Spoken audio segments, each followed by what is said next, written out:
Start of week 3, diary entry, start of week 3 for 100-day challenge. A little bit more difficult than what I thought it'd be.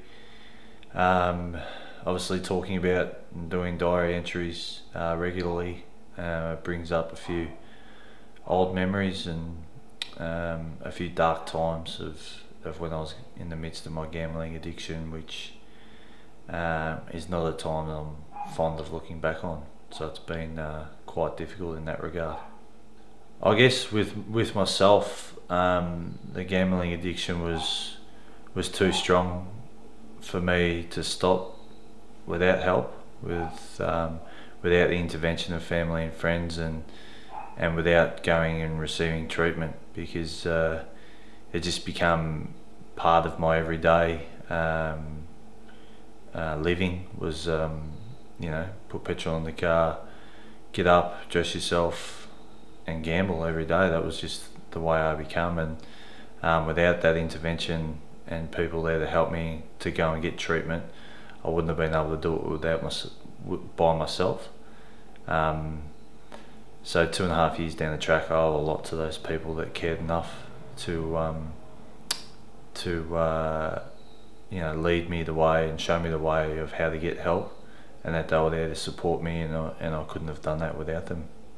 Thinking back to those darker days when I was gambling and searching for how I was going to find the next dollar, and money for me was my drug, it was my hit, and I had a shocking relationship with it, and I had to gamble it as soon as I got it. And that, to me now, even myself, that seems crazy, 2.5 years down the track, but that's what my headspace was at. It's nearly like I wanted to punish myself because I didn't have a great opinion of myself, but I'm learning to get a bit of self-respect back, and from working hard and doing the right things and getting my treatment, going to Gamblers Anonymous and doing the right things, staying on the right path. Simple things like getting through a whole day being honest, not just about where money had gone or borrowing money or whatever the case may be, but just trying to live my life honestly and hard working, and to get the respect back that I lost from several people in that dark time of my life. My gambling switched around to the fact where all I ever wanted to do was play football, but in the end gambling sort of took over that. I was going to football training and football matches to escape the issues that I had created through gambling, whether it be debt collectors or owing people money or whatever the case may be. That had switched around where gambling had become more important to me than football, and looking back on my football career, that's a hard thing to think about, because I could have given it more than I did, and if I could take back time I would. Unfortunately I can't, and that's the message I try and get out to young footballers, in that you get a short time in your career to do something worthwhile, and whether it be setting yourself up financially or taking opportunities to further yourself in life after football.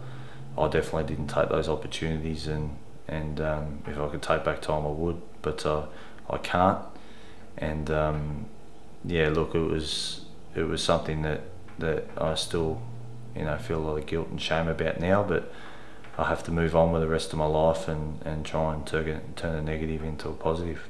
Gambling for me when I was playing elite footy was just something to take my mind off the day-to-day playing of footy and training, and there's worse things to be doing in a life, but you also needed your downtime, and there was things that you obviously couldn't drink that much or do anything else that some of your mates were doing. For me, gambling started out as a hobby, and again, like I said, it's not necessarily a bad thing to have a hobby, providing there's limits and it's responsible. But for me, I didn't have any limits. By the end, I was just totally and utterly out of control, and definitely, like I said, it took over football in the end, and that's something that I still live with today.